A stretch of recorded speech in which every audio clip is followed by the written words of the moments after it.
So the other day, a friend of mine sent me a screenshot to a subreddit community where people are using their 3D printers to make different types of tools around their workshops. And at first I was just kind of confused as to why he was sending this to me. So then he sends me another screenshot of this like sanding disc organization bin, and it dawned on me that I'm the only reference he has to 3D printing. So in his mind, he has no idea that you can use 3D printers to make actual useful things. He's just used to all the stuff that I make. And truthfully, I do design a whole bunch of stuff for the studio that just doesn't make it on the channel. Like for example, right now, I need a paper towel holder for my kitchen. So I can go ahead, jump into my computer, mock up a 3D model of a paper towel holder while getting a few key measurements I need so that it fits perfectly. And once that's together, I can go ahead, hit send that off into my 3D printers within maybe an hour and a half. Those are fully 3D printed and I can install it right there in my kitchen. And just like that, we've got ourselves a paper towel holder that took no time at all. It perfectly matches my style and it actually serves a purpose. So today in the Unnecessary Studio, we're gonna do just that. We're gonna build things all around the studio that maybe are a little bit more necessary. But there's one thing that I need to do super quick. Oh, that gets me so excited.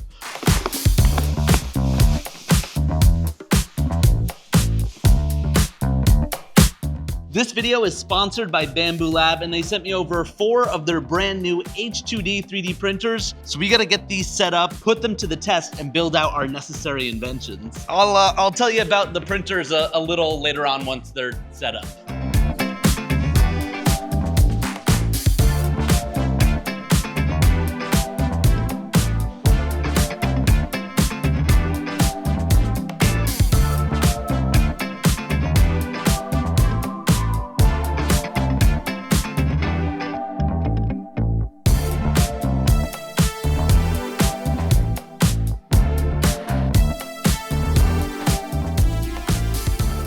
Okay, I know I might be a little bit biased here, but this is a pretty good looking print farm. We've got 10 Bamboo Lab X1Cs, and then the new additions here. We've got 3 of the brand new H2D AMS combos. And then on the end here, we have the H2D full laser combo. So we can shoot laser beams with this thing. So with these new printers, we have a much bigger build plate than the X1Cs, with a build volume of 350 by 320 by 325 millimeters. Then on the inside, we've got dual nozzles, and that's gonna allow for some faster multicolored printing, as well as mixing some materials like PLA and TPU, which those two normally don't work well together, but I think it's better to just show off all of these new features versus just talking about them, so let's dive into the build. I think it's pretty safe to say that in the Unnecessary Studio, I like to keep things unnecessarily tidy. I always want to make sure I know exactly where everything is. So when I need to find something, I go to the one place where that thing lives and I get it. And when I'm finished with it, I go ahead and put it back into that one place so I know exactly where to find it the next time. And there's one spot in the studio that has been a mess for far too long, and we need to get it organized. And before we get there,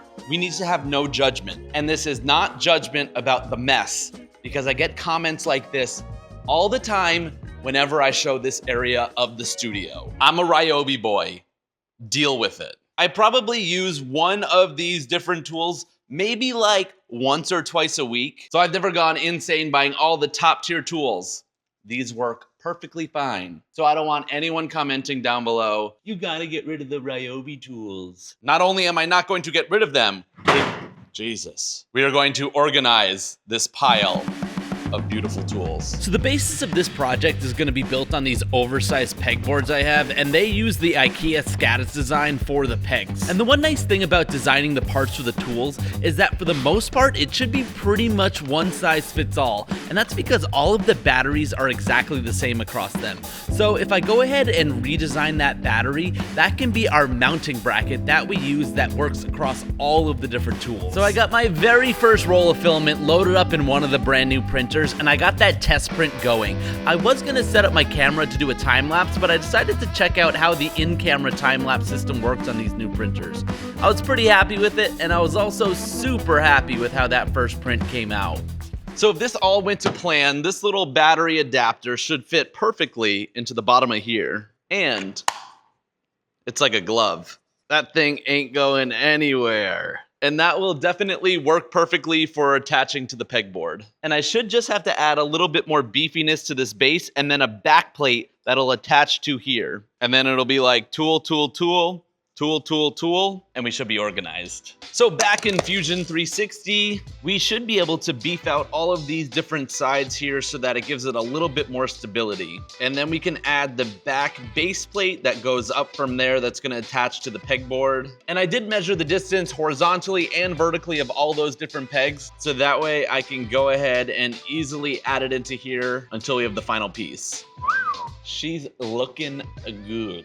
And although the H2D isn't like volumetrically twice as big as the X1C, I think too many people think about it that way, because on the X1C build plate, I'm only able to fit 3 of these brackets on there, but on the H2D, I'm able to fit 6 of them. And that really comes in handy because it's the end of the day, I'm heading home. So on each of the H2Ds, I'm able to print 6 of them. So when I come back in the studio tomorrow morning, we're gonna have them all set up and ready to go. So let's call it a day and send off our little workers back to work while I go to sleep.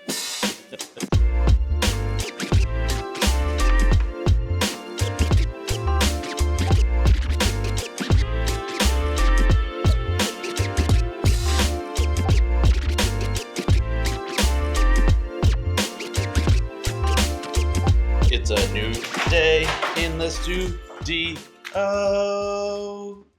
And let us go ahead and see how they came out. Full production factory up in here. Oh, we've got so many of them. That came out great. I'm just gonna quickly harvest our overnight crop because there's still one last thing that we need to do before we are able to actually get these installed on the pegboard. We got them all. Obviously, there's no way for them to actually hook onto the pegboard right now, but that's where these little pins come into play that I designed. I designed them separately so that I can print them in an orientation that would make them a little bit stronger and not have any annoying supports for those sections right here. And yes, I'm gonna glue them in when we actually get going. Let's test it out on the pegboard. And we do snap right into place. Now that I knew that all of that was working perfectly, it was time to jump into production mode and get all of those pins loaded up into those brackets before heading into the back room and getting all 3 of the pegboards loaded up onto the walls. I didn't exactly have a plan of how I was gonna attack this and organize all the different tools, so I just slowly started putting them together and working through it. I did actually design a few other brackets like this one that was gonna hook up to my batteries so that I could have them all charging right here. I also made these smaller ones that were gonna work with all of these little handheld tools, as well as just a hook for all my bits. At this point, it was sort of like playing Tetris, just figuring out where all the different pieces were gonna fit in perfectly. But before I knew it, I was sliding the very last tool into place, and the last finishing touch was to grab one of my workbenches and slide it right underneath.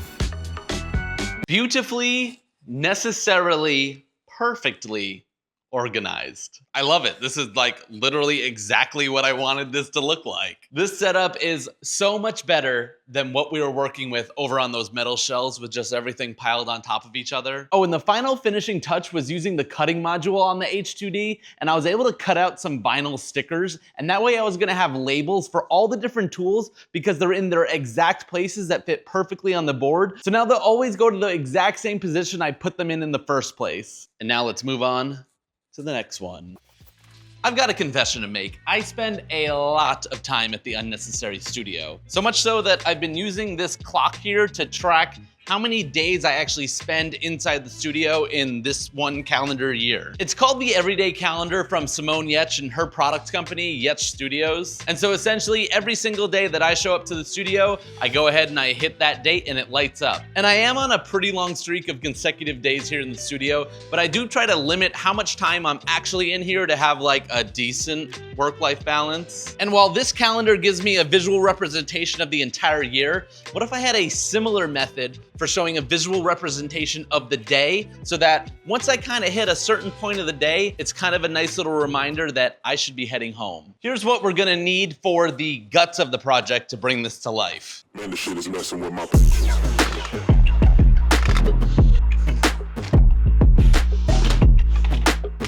You see how quickly I found everything because everything had its place and I knew exactly where to find it. So I've been designing my own PCB boards, and this is my own custom ESP32 board. Everything is super plug and play to make things a lot easier, and I don't have to do any soldering for the project. Metal push button, pretty self-explanatory. And then I've got these addressable LED lights, and they're super close together. That's gonna help me get the effect that I'm looking for. And let me see if I can exactly explain in my brain what I'm thinking for this. So to achieve some work-life balance, I wanna try to only be here in the studio for 8 hours. So then if we take those 8 hours and divide each one by 4 for 15-minute segments each, we should need 32 pixels for this invention. And so like the everyday calendar, this is gonna be a visual light calendar of my entire day. So every 15 minutes, one of those LEDs in the 32 is gonna light up, and it's gonna be a gradient going across the day. And so no matter what time I actually show up to the studio, that clock is gonna be showing a representation of 8 hours and how much of the percent of the day has gone by. And once that 8 hours is up, it's gonna be a mental reminder that I should get out of here. Does that make any sense?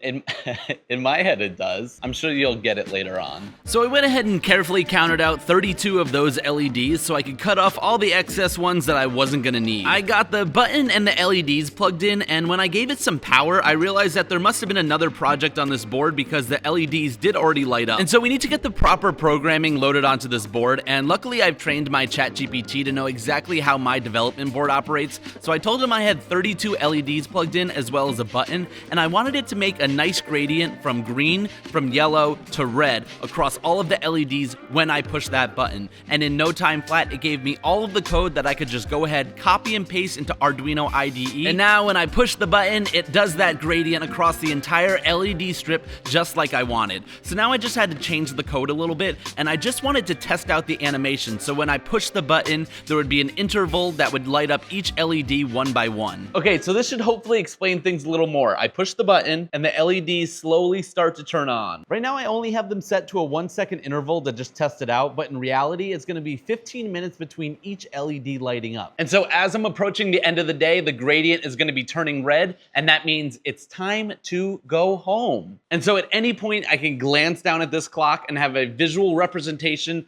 of what percentage of the day is gone. I wonder if I should do something like a double press on the button makes it only 4 hours, so that way if I only want to come here for a half a day, it's like a half day visual representation. But of course now we needed a visual representation of what this invention was actually going to be looking like. And for the design, I decided to go with sort of like a Severance look of how they mix sort of modern, future, and retro all together in one. And it's going to be 3D printed parts as well as a bamboo faceplate to make it look super sleek. And again, I wanted to utilize the entire build plate of the H2D because I wanted this to be a real statement piece when it was sitting on my desk. But once I had all of the parts finally finished, I could start assembling this into its final product. And that included countersinking some screw rivets, getting the button perfectly in place, and getting my ESP32 securely on there. And with the LEDs securely in place, I could go ahead and screw on the back faceplate, and the dayloader clock was almost complete. One thing I'm always super nervous about after putting something together is, does it actually still work the way it did before? Because you just never know if something just got pushed or pulled in the wrong direction. We are plugged in, let's go ahead and push the button, and the light's still turned on. Woo! I haven't changed the code quite yet, but since we have access to the USB port, I can always do that later. And that's because we still need to do the finishing touch of cutting out this bamboo front using the laser beams on the brand new H2D. The process of turning this machine from a 3D printer into a laser cutter was pretty straightforward. All you have to do is remove the base plate and put in this special laser base plate. I'm using the 40-watt laser for this project, and all you have to do is take the faceplate off of your extruder, and then you slide and lock the laser right into place. Once you get it plugged in, all you have to do now is load in your material, and we're using that bamboo like I mentioned. And so Bamboo Lab does have their own software for this feature, and you can see directly inside the printer, and it also auto detects what material you're using. So with that, we're ready to make. During the laser cutting process, it does expel some fumes, so I'm hooking up this exhaust hose to the back of the H2D and turning on the filter. And you might have noticed from the full laser combo that the windows on this are green, and that's to help to protect you from the lasers. But luckily you can see directly inside the machine and exactly what's going on the touchscreen. You can choose your order of operations in the software, and I went ahead and laser engraved all of the wording, and then now it's going ahead and cutting out all the material. Unlike 3D printing, you really have to stay close by to your machine and watch the process just to make sure that nothing goes wrong during it. But our print is now finally finished, and I think it came out looking so good. Now it's time to just do a bead of glue around the day loader clock and get this thing loaded inside. And I think I am absolutely in love with how the final product of this came out. I think adding in the bamboo faceplate here really makes it feel a little bit more premium and not just like a 3D printed part. Let's go ahead and test it out. Uh-oh. Whew, thank God it was not plugged in. Let's go ahead and plug it in. And I think it should live right here on my desk so that I have a perfect view of it. And let me crank down the exposure so we can see the LEDs a little better. Now the moment of truth. I still have the code set up to do the 32 seconds for 1 second for each LED. So we're gonna sit here for 32 seconds and slowly watch as our quote unquote day progresses on. We're going from the green, we are solidly into the yellow, but that red is creeping in. We are almost to 75% of our day, and we better think about finishing up everything we need to do, because as we creep to that 100%, it is full red. I think that gradient came out so good, especially with the diffuser on it. It helps diffuse all of the colors together. And now, hopefully, I'll have a little bit more work-life balance. When I see that red go off, it's time to head out. I am gonna go ahead and update the clock so that it's an actual 8-hour clock instead of just the 32 seconds, but we don't have 8 hours to hang out here. So maybe I'll put like a full day time lapse over on my shorts channel of the day loader clock actually going across the entire day and what happens in here during that time. But I think we have enough time in this day to bang out one more necessary invention, because there's still one feature of the H2Ds that I haven't tested out that I think I'm really gonna like. So, necessary invention number 3, let's do it. So this right here is my filming setup. We've got a Sony ZV-E1, we got some DJI mics. Obviously we have an SD card in there. And a lot of times I'll just take this part off of my tripod and use that as like a selfie stick, vlog stick for when I'm on the go. But when I'm on the go, it can be a little bit annoying carrying all that stuff, as well as additional batteries, SD cards, microphones, in case anything dies. And not only that, when I'm on the go, I like to have a secondary camera, usually an action camera, that allows me to get some sort of secondary shot that might be a little weird that I don't want to put the main camera on. So I want to have a way to carry all of this stuff in one neat little package that's comfortable to hold, and I don't have to carry around too much additional extra stuff. For this invention, I was gonna really have to closely measure all of the different accessories because I want them to fit inside perfectly. For the design of the invention, this thing is gonna have 2 different parts. You're gonna have the outside part that you hold onto, and then an inner core that slides inside and then screws into place. And that's where all of those very specific dimensions come into play, because this is where all of those different accessories are gonna snap in for when I'm filming on the go. And so this design is gonna be like a vlog tripod that I hold out for a long time. I want it to be comfortable, but I also want it to be rigid. And that's exactly where the new feature comes into play that I was alluding to earlier, which I actually alluded to earlier in the video for this invention. We've got PLA filament here, nice and rigid, but not the most comfortable thing to hold on to. And we've got TPU filament, super flexible and very comfortable to hold on to. So let's combine the two together. TPU isn't compatible with the AMS system, so you have to use an external spool holder when you print with it. And since you can't use the AMS system, you can't do more than one material at the same time, you're just stuck with the TPU or the PLA up in the AMS. That is until right now. Because with the dual nozzles on the H2D, we're able to do TPU on one nozzle and PLA on the other. Rigid yet comfortable at the same time. I actually had another roll of TPU drying in the AMS HT, so it'd be the perfect humidity for printing. So I got that set up in the bypass outlet, and I got the PLA up in the AMS. So with the dual nozzle system, you actually save a ton of time because this print is gonna take about 14 hours. And if we switch over to an X1C and change the filament type so it's something that you can use, it's actually gonna take a day and 4 hours to print that out. You also save a ton of filament that you aren't pooping out the back. So this print was going, and it was absolutely nothing special until it got to that blue TPU. At this point, it's going and swapping between the 2 different nozzle heads to make it so much faster. And it just continually does this back and forth until it gets the entire print finished in record time.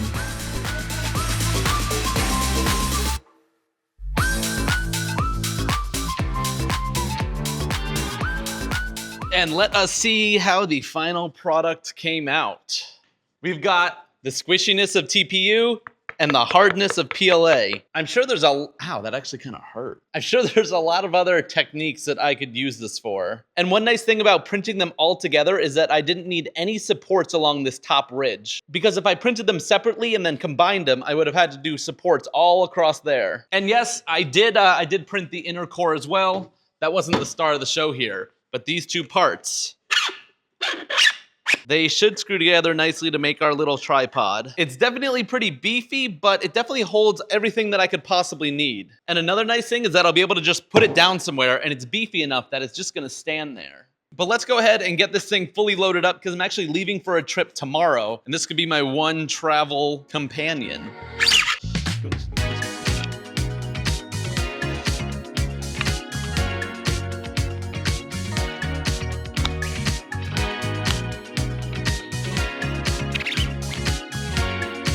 And lastly, I just need to connect my camera to the quick release, and I think we're good. I definitely think I'm gonna get my bicep reps on this one. It's a little bit hefty, but nobody said convenience wasn't pain. We've got my camera attached to the quick release plate. That's attached to this nice, comfortable grip. And now if we unscrew the core of the tripod, I've got an extra SD card with a little notch so that it's easy to pull right out. On the top here, we've got my action camera, so I have a second camera for on the go. On the back here, I designed these quick releases, so you just stick your finger in and it pops right out. And that is an extra battery for the camera, as well as an extra microphone. 3 out of 3 necessary inventions built on the brand new Bamboo H2Ds. Thank you again to Bamboo for sponsoring this video and forcing me to build some things that I might actually use in my day-to-day life. You can check out the information for all of Bamboo's products down in the description, but with that, I think I'm gonna go ahead and pack for my trip, including packing this, and I'll see you at the next unnecessary invention. See ya!